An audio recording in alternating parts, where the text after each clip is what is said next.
When you record an album and you spend like months listening to that to get the mix right and stuff, like, can you really listen to it when it comes out? No, man. No. You get self-conscious and shit like that? No, I every time I hear, I'm like, man, no. I hear that kick. I should have caught that frequency on the kick. No, because I'm very specific because you're that picky. Yeah, because I write all the songs. Now the next record is going to be written by the whole band, but the first record was me, and I recorded real piano and Hammonds. I'm really particular about keyboards, and I engineered all the guitars. I mic all the amps, and then I'm okay. Let's double this with Kemper, and then let's do drums. I don't like. Get rid of the triggers. I don't like the sound of the toms, and it's okay. Let's go on a bass guitar, and then it's time for vocals. And I'm so tired of all the instruments that I was working on. Then I get the mix. I'm like, why are guitars not coming out on this phone, but they're coming out in my car?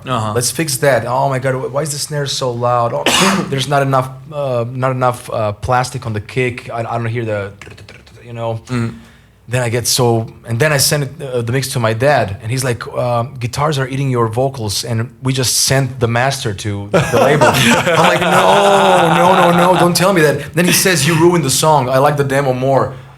And then, I'll never forget, I went to a vacation, and I'm driving to this island. There's nobody there. And he calls me, he's like, you ruined my favorite song on the album. It was so good. It sounded like Mr. Big on steroids. Now it sounds, the riff is more heavier. It makes no sense. You dropped it down a half step. It lost the sparkle. So I pull over, and I'm so mad. I'm listening to the song. I'm like, it's not in my vocals. Is he deaf? What's going on? I said, can you please listen to this on your headphones? And I'm all stressed out. Oh, shit, I gotta redo the mix now. And he's calling me. He's like, oh, I listened to it on the headphones. It sounds amazing. So and then the label guy says, I think we need more bottom man on the master. I'm thinking, oh my god. So you had to redo anyway. Man, I wish, yeah. I wish I wasn't doing all of that, to be honest. There is an awful amount of control that we're able to have over sound nowadays. Yeah. And that shit, like, it's been, like, I can't even remember the amount of times that I had a demo or that I was working with an artist that came in with a demo, and the demo sounded awesome, and then we're like at a fucking expensive studio with and thousands and thousands of dollars in the equipment. It's not the same. And no, let's add this. Let's add this. No, we're gonna mix. Worse, can you cut a mix for us to have it as a reference? And then you listen to it for like 8 hours, and then you go back to the studio the next morning. I'm like, dude, you guys are ruining yourselves with that. I mean, the amount of control that you're able to have over sound, like it gets you to a point. That happens with every system. Like every system that is operating at least like 85% of optimization. Yeah. If you try to improve it, if you try to make it better, the chances that you're gonna make it worse, they get higher and higher as you try. Yeah, man. Back in the days when we had to go analog for everything, it's like in one day that very track sounds. In a way, you'll think it's good, fine. The next morning, you lose some high ends or some frequencies. They all sound different for some reason. Because statics, because of dust or whatever happens, because of the voltage, electricity, everything. Whatever happens, it didn't sound the same from one day to another. Oh, that's all. I would kill myself. So you finish your mix.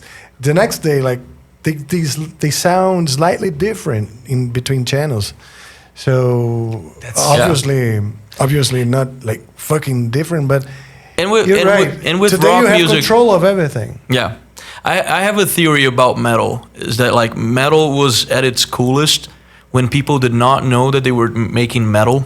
They did not know that they were making heavy metal. You know, like Okay. Black Sabbath didn't know they were making heavy metal. Of course, Dio probably didn't know they that were he was making. unconscious. Exactly. They were creating, Yeah, right? even like you get like the old Judas Priest albums. You know, like the ones that are more like hot rocking and shit like that. It has like it Sin has After that. Sin? Yeah, exactly. Rock It and Rolla? Yeah, it has that. It has that grit. And even when you get to Painkiller, you know, it's like it's a full on metal album. It is. But after that, people, heavy metal musicians became too self-aware. It's like the Machines. You're right. You know, That's the rise of the machine, and that's the rise of the machines. That's my theory on heavy metal. Okay. Which So you brings need to us- forget that you're making heavy metal, guys. yeah. Which brings us up to the fact that it's very hard to sound unique nowadays. Yeah, because of so that's- many references. Yeah, you always So- you always have your go-to albums, how you want to sound. Hey, Yeah. you know, I want to, you know, when we did a couple of 7-string songs, my reference is always Nevermore. Let's get that Jeff Loomis sound from Dead Heart and Dead World. And Oh, you cool! know, You're into that? oh, absolutely, man. That's like if I had to go in that genre, that and some Pantera stuff and some Machine Head stuff and Lamb of God. But that was a very specific album because it was heavy, but the vocals are so different. Yeah. And but Symphony X, Angra as well, you know. But I noticed that mixes of Angra and Symphony X and all those prog power heavy metal bands in the 90s, every time the double bass would come up in the song, it didn't have enough plastic, like high end. So when you get to the, it would get muddy because of that. I kind of like that mud though. I gotta say that. Symphony X as well, of You Sins like and Shadows. Big bass. You know, drums and- whenever I have sometimes it's like you listen to a power metal album nowadays, it seems like people are just like dropping marbles on the ground. You know, like, It's not. You don't hear every hit yeah. because you did you have triggers back the day?